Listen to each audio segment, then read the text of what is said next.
Chapter 10.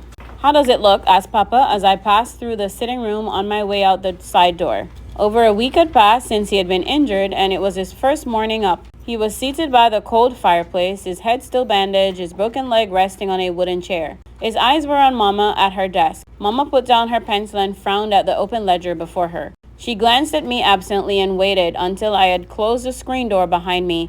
Then she said, "David, do you think we should go into this now? You're still not well." "I'm well enough to know there's not much left. Now tell me." I hopped down the steps and sat at the bottom one. Mama was silent a moment before she answered him.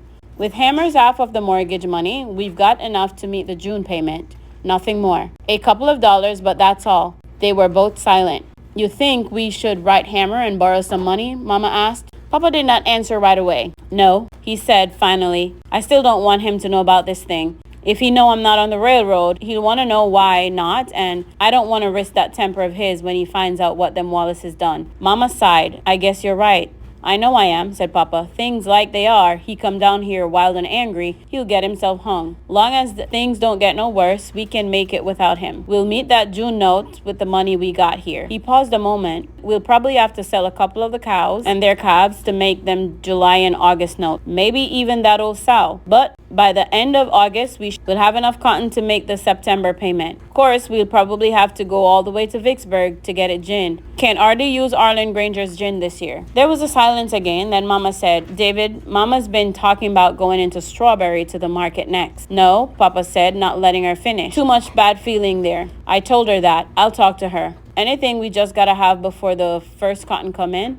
Well, you picked up batteries and kerosene on the last trip, but what we're going to need more than anything is some insecticide to spray the cotton. The bugs are getting pretty bad." "What about food?" "Our flour and sugar and baking powder and such are low, but we'll make out. We don't have to have biscuits and cornbread every day. We're out of pepper and there's not much salt, but we don't have to have those either. And the coffee's all gone. The garden's coming along nicely though. There's no worry there." "No worry," Papa muttered as both of them grew silent. Then suddenly there was a sharp explosion as if something had been struck with an angry force. "If only this leg wasn't busted." "Don't let Stacy hear you saying that, David," Mama cautioned softly. "You know he blames himself about your leg. I told that boy it wasn't his fault. He just wasn't strong enough to hold Jack." "I know that, but still he blames himself." Papa laughed strangely. "Ain't this something? Them Wallaces aim a gun at my head and I get my leg broke and my boy's blaming himself for it. Why, I feel like taking a bullwhip to all three of them Wallaces and not stopping till my arm gets so tired I can't raise it one more time." "You're sounding like Hammer." "Am I? Well, a lot of times I feel like just doing things Hammer's way. I think I'd get a powerful lot of satisfaction from whipping Caleb Wallace and them brothers of his. Hammer's way would get you killed and you know it, so stop talking like that. Don't we already have enough to worry about? Besides, both Thurston and Derby Wallace are still laid up, so I hear. Some folks even say that Derby's back is broken. In any case, Mr. Morrison must have hurt them pretty bad. Where is he, by the way? I haven't seen him this morning." There was an instant of silence before Mama answered. "Out looking for work again since dawn. He ain't gonna find nothing round here. I told him that." "I know," agreed Mama, "but he says he's gotta try. David." Mama stopped, and when she spoke again, her voice had grown faint, and she hesitated to say what was on her mind. "David, don't you think he ought to go? I don't want him to, but after what he did to the Wallaces, I'm afraid for him. He knows what could happen, Mary, but he wants to stay, and frankly, we need him here. Don't pester him about it." "But David, if..." Before Mama finished, I spied Mr. Morrison coming west from Smellins Creek. I left the step and hurried to meet him. "Hello, Mr. Morrison," I shouted as Jack pulled the wagon up the drive. "Hello, Cassie," Mr. Morrison greeted me. "Your papa awake?" "Yes, sir. He's sitting out of bed this morning." "Didn't I tell you? Could nothing keep him down?" "Yes, sir, you did." He stepped from the wagon and walked toward the house. "Mr. Morrison, you want me to unhitch Jack for you?" "No, Cassie, leave him be. I gotta talk to your papa, then I'll be back." "Hey, old Jack," I said, patting the mule as I watched Mr. Morrison enter the side door. I thought of returning to my seat on the steps, but decided against it. Instead, I remained with Jack, thoughtfully digesting all I heard, until Mr. Morrison came from the house. He went into the barn, then reappeared with the planter, a plow-like tool, with a small round container for dropping seeds attached to its middle. He put the planter into the back of the wagon. Where you going now, Mr. Morrison? Down to Mr. Wiggins' place. I seen Mr. Wiggins this morning and he asked to use your papa's planter. He ain't got no wagon, so I told him I'd ask your papa, and if it was all right, I'd bring it to him. Ain't it kind of late for seeding? Well, not for what he got in mind. He thought he'd plant himself some summer corn. It'll be ready come September. Mr. Morrison, can I go with ya? I asked as he climbed up on the wagon. Well, I'd be right pleased for your company, Cassie, but you'll have to ask your mama. I ran back to the house. The boys were now in Mama and Papa's room, and when I asked if I could go up to Little Willie's with Mr. Morrison, Little Man and Christopher John, of course, wanted to go too. Mr. Morrison said it'd be all right, Mama. Well, don't you get in his way. Stacy, you going? Stacy sat across from Papa, looking despondently at the broken leg. Go on, son, said Papa gently. There's nothing to do here. Give you a chance to talk to Little Willie. You sure there ain't something I can do for you, Papa? Just go on and have yourself a good ride over to Little Willie's. Since it had been my idea to ask to go, I claimed the seat beside Mr. Morrison, and the boys climbed in the back. Little Willie's family lived on their own 40 acres about 2 miles east of Great Faith. It was a fine morning for a ride, and the 6 miles there sped by quickly with Mr. Morrison singing in his bassest of bass voice, and Christopher John, Little Man, and me joining in wherever we could as we passed cotton fields of bloom and flowers of white and red and pink. Stacy, being in one of his moods, did not sing, and we let him be. We stayed less than an hour at the Wiggins farm, then headed home again. We had just passed Great Faith and were approaching the Jefferson Davis School Road when a ragged pickup came into view. Very quietly, Mr. Morrison said, Cassie, get in the back. But why, Mr. Do quick, Cassie, like I say. His voice was barely above a friendly whisper, but there was an urgency in it, and I obeyed. Scrambled over the seat to join the boys. Y'all stay down now. The truck braked noisily with a grating shriek of steel. We stopped. The boys and I peeped over the edge of the wagon. The truck had veered across the road, blocking us. The truck swung open, and Caleb Wallace stepped out, pointing a long, condemning finger at Mr. Morrison. He swayed, unspeaking for a long, terrible moment, then sputtered. You black nigger, I ought to cut your heart out for what you done. My brother's laid up like they is, and you still running around free as a white man. Downright sinful. That's what it is. Why, I ought to gun you down right where you sit. You want to move your truck? Caleb Wallace gazed up at Mr. Morrison, then at the truck, as if trying to comprehend the connection between the two. The truck in your way, boy? You gotta move it. I'll move it all right when I get good and ready. He stopped abruptly, his eyes bulging as a terrified stare as Mr. Morrison climbed down from the wagon. Mr. Morrison's long shadow fell over him, and for a breathless second, Mr. Morrison towered dangerously near him. But as the fear grew white on Caleb Wallace's face, Mr. Morrison turned without a word and peered into the truck. What's he looking for?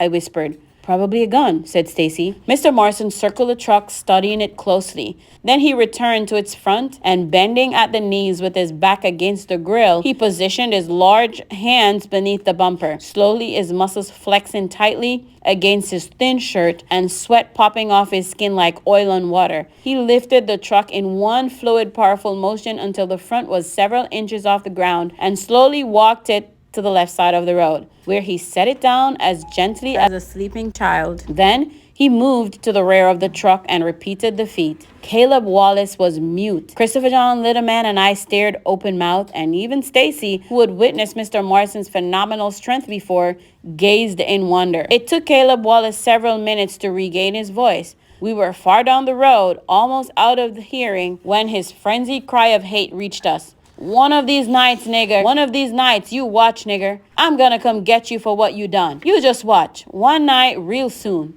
When we reached home and told Mama and Papa and Big Ma what had happened, Mama said to Mr. Morrison, I told you before I was afraid for you, and today Caleb Wallace could have hurt you. And the children. Mr. Morrison looked squarely into Mama's eyes. Miss Logan, Caleb Wallace is one of them folks who can't do nothing by himself. He gotta have a lot of other folks backing him up, plus a loaded gun. And I knew there wasn't no gun, leastways not in the truck. I checked. But if you stay, he'll get somebody and they'll try to take you, like he said. Miss Logan, don't ask me to go. Mama reached out, laying a slender hand on Mr. Morrison's. Mr. Morrison, you're part of us now. I don't want you hurt because of us. Mr. Morrison lowered his eyes and looked around the room until his gaze rested on the boys and me. I ain't never had no children of my own. I think sometimes if I had, I'd wanted a son and a daughter just like you and Mr. Logan, and grandbabies like these babies of yours. But, Mr. Morrison, the Wallaces. Mary, said Papa quietly. Let it be. Mama looked at Papa, her lips still poised to speak. Then she said no more, but the worry lines remained creased upon her brow. August dawned blue and hot. The heat swooped low over the land, clinging like an invisible shroud. And through it, people moved slowly, lethargically, as if underwater. In the ripening fields, the drying cotton and corn stretched tiredly skyward, awaiting the coolness of a rain that occasionally threatened but did not come. And the land took on a baked brown look. To escape the heat, the boys and I often ambled into the coolness of the forest after the chores were done. There, while the cows and their calves grazed nearby, we sat on the banks of the pond, our backs propped against an old hickory or pine or walnut, our feet dangling lazily in the cool water, and waited for a watermelon brought from the garden to chill. Sometimes Jeremy joined us there, making his way through the deep forest land from his own farm over a mile away. But the meetings were never planned. None of our parents would have liked that. How's your papa? He asked one day as he plopped down beside us. He's all right, said Stacy, except in his legs bothering him in this heat, itching a lot. But Mama says that's a sign it's getting well. That's good, murmured Jeremy. Too bad. He had to get hurt. When he's done so, he couldn't go back to the railroad. Stacy stared uneasily, looking at Christopher John, little man, and me, reminding us with his eyes that we were not to speak about the Wallaces' part in Papa's injuries, and said only, uh-huh. Jeremy was silent a moment, then stuttered. Some folks saying they glad he got hurt. Glad he can't go make that railroad money. Who said that? I cried, jumping from the bank. Just tell me who said that and I'll ram. Cassie, sit down and be quiet, Stacy ordered. Reluctantly, I did as I was told, wishing that this business about the Wallaces and Papa's injury were not so complex. It seemed to me that since the Wallace had attacked Papa and Mr. Morrison, the simplest thing to do would be to tell the sheriff and have them put in jail. But Mama said things didn't work that way. She explained that as long as the Wallaces, embarrassed by their injuries at the hands of Mr. Morrison, did not make an official complaint about the incident, then we must remain silent also. If we did not, Mr. Morrison could be charged with attacking white men, which could possibly end in his being sentenced to the chain gang or worse. I ain't the one who said it, Cassie, stammered Jeremy by way of apology. Well, whoever's saying it ought not to be, I said huffily. Jeremy nodded thoughtfully and changed the subject. Y'all seen TJ lately? Stacy frowned, considering whether or not he should answer. There had been much talk concerning TJ and the Simpsons brothers, all of it bad. Mo Turner's father had told Papa that TJ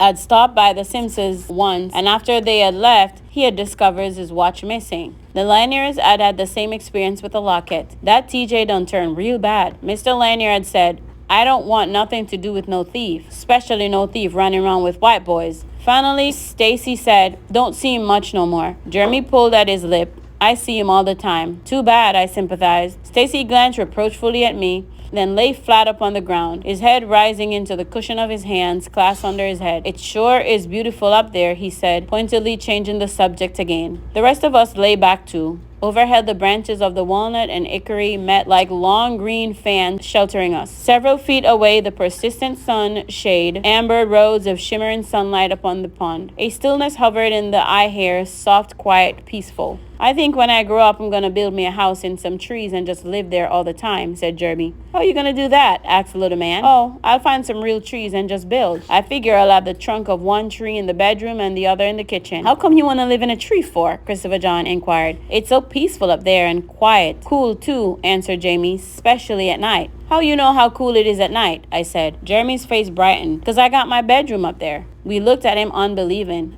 I do, really. Built it myself and I sleeps up there. Come these hot nights, I just climb in my tree and it's like going into another world. Why? I can see and hear things up there that I bet you only the squirrels and the birds can see and hear. Sometimes I think I can even see all the way over to y'all's place. Aw, shoot, boy, you're a story, I said. Your place too far away and you know it. Jeremy's face dropped. Well, maybe I can't see it, but that don't keep me from pretending I do, he said. He was silent a second, then hopped up suddenly, his face bright again. Hey, why don't y'all come on over and see it? My pa's gonna be gone all day, and it'd be lots of fun, and I could show y'all. No, said Stacy quietly, his eyes still on the trees overhead. Jeremy sat back down, deflated. Just wanted y'all to see it, that's all. For a while, he looked hurt by Stacy's cold refusal. Then, seeming to accept it as part of the things that were, he again took up up its position and volunteered good-naturedly. If y'all ever get a chance to build yourselves a treehouse, just let me know and I'll help ya. It's just as cool. Papa sat on the bench in the barn, his broken legs stretched awkwardly before him, mending one of Jack's harnesses. He had been there since early morning, a frown line carved deep into his forehead, quietly mending those things which needed mending. Mama told us not to bother him, and we stayed away from the barn as long as we could, but by late afternoon we drifted naturally to it and began our chores. Papa had disappeared within himself, and he took no notice of us at first, but shortly afterward he looked up, watching us closely. When the chores were almost finished, Mr. Morrison arrived from Strawberry, where he had gone to make the August mortgage payment. He entered the barn slowly and handed Papa an envelope. Papa glanced up questioningly, then ripped it open. As he read the letter, his jaw set tightly, and when he finished, he smashed his fist so hard against the bench that the boys and I stopped what we were doing, aware that something was terribly wrong. "They tell you?" he asked Mr. Morrison, his voice cut angry. Mr. Morrison nodded. "I tried to get them to wait till after cotton picking, but they told me it was due and payable immediately. They's them words." "Harland Granger," said Papa quietly. He reached for his cane and stood up. "You feel like going up to Strawberry tonight? I can make it, but I don't know if this old mule can." "Then hitch lady to it," he said, motioning to the mare. He turned then and went to the house. The boys and I followed, not quite sure of what was happening. Papa entered the kitchen. We stayed on the porch peering through the screen. "David, something the matter, son?" "The bank called up the note. I'm going to Strawberry." "Called up the note?" echoed Big Ma. "Oh, Lord, not that too." Mama stared at Papa, fear in her eyes. "You going now?" "Now," he said, leaving the kitchen for their room. Mama's voice trailed him.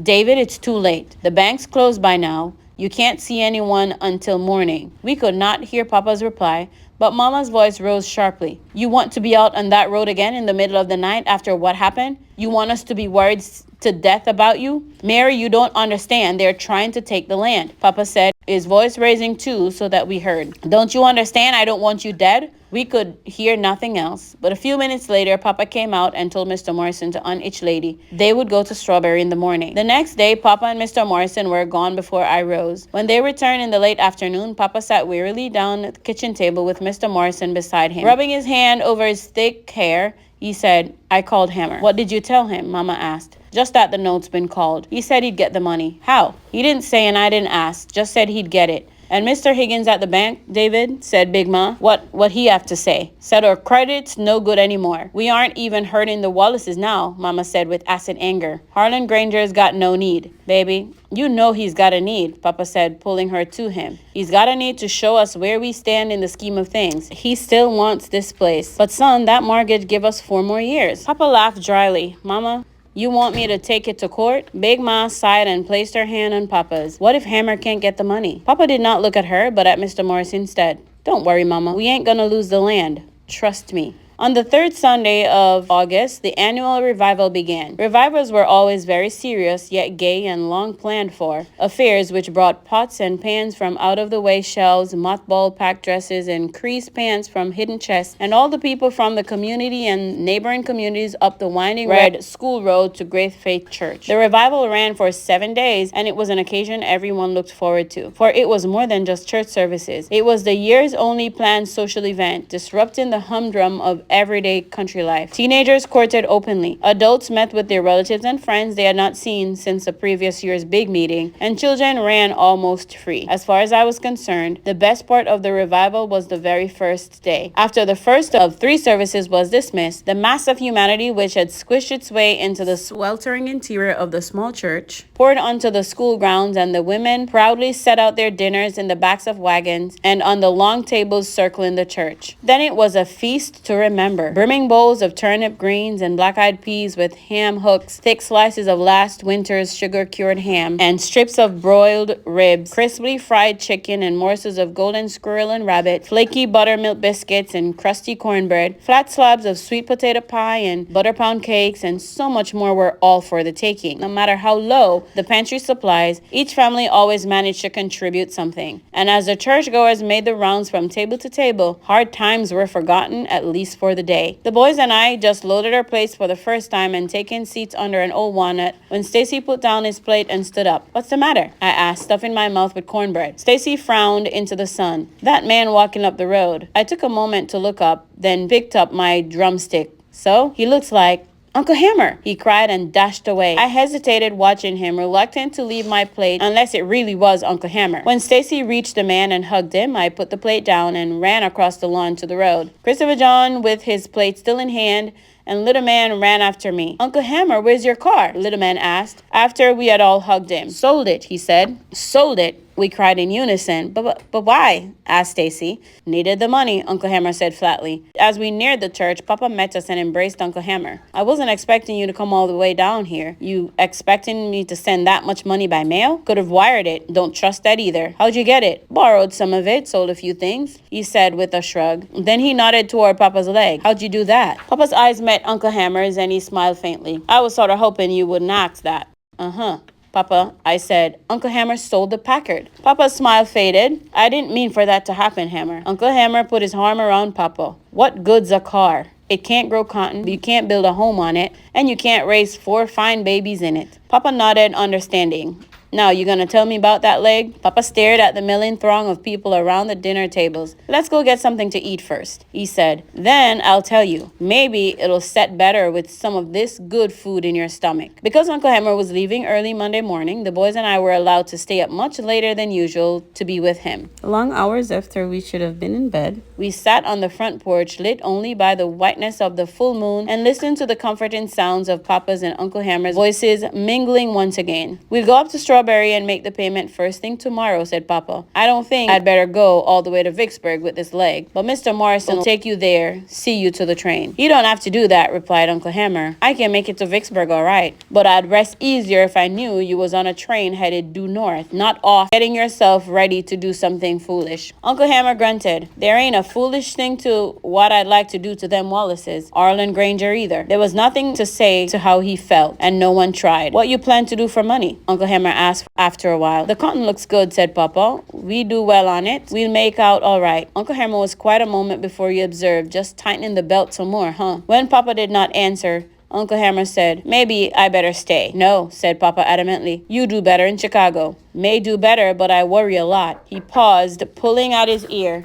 Come through Strawberry with a fellow from up Vicksburg. Things seem worse than usual up there. It gets hot like this and folks get dissatisfied with life. They start looking around for somebody to take it out on. I don't want it to be you. I don't think it will be, said Papa, unless you stay. In the morning after the men had gone, Big Ma said to Mama, I sure wish Hammer could have stayed longer. It's better he went, said Mama. Big Ma nodded. I know. Things like they is, it don't take a lot of nothing to set things off. And Hammer, with that temper he got, could do it. Still, she murmured wistfully, I sure wish he could have stayed. On the last night of the revival, the sky took on a strange yellowish cast. The air felt close, suffocating, and no wind stirred. What do you think, David? Mama asked as she and Papa stood on the front porch looking at the sky. You think we should go? Papa leaned against his cane. It's gonna storm all right, but it may not come till late on over in the night. They decided we would go. Most other families had come to the same decision, for the church grounds were crowded with wagon when we arrived. Brother Logan, one of the deacons, called as Papa stepped awkwardly from the wagon. Reverend Gabson wants us to get the meeting started as soon as we can so we can dismiss early and get on home before this storm hits. All right, Papa said, directing us toward the church. But as we neared the building, we were stopped by the Laniers. As the grown-ups talked, little Willie Wiggins and Mo Turner, standing with several other boys, motioned to Stacy from the road. Stacy wandered away to speak to them, and Christopher John, Little Man, and I went too. Guess who we seen? Said Little Willie as Stacy walked up. But before Stacy could venture a guess, Little Willie answered his own question. TJ and them Simpsons brothers. Where? Asked Stacy. Over there, Little Willie pointed. They parked by the classrooms. Look, here they come. All eyes followed the direction of Little Willie's fingers.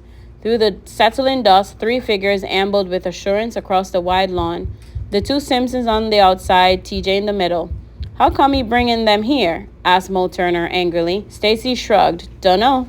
I guess we'll find out. He looks different, I remarked when I could see TJ more distinctly. He was dressed in a pair of long, unpatched trousers, and as sticky hot as it was, he wore a suit and a tie, and a hat cocked jauntily to one side. I suppose he do look different, murmured Mo bitterly. I'd look different too, if I'd been busy stealing other folks' stuff. Well, well, well, what we got here, exclaimed TJ loudly as he approached. Y'all gonna welcome us to y'all's revival services? What you doing here, TJ? Stacy asked. TJ laughed.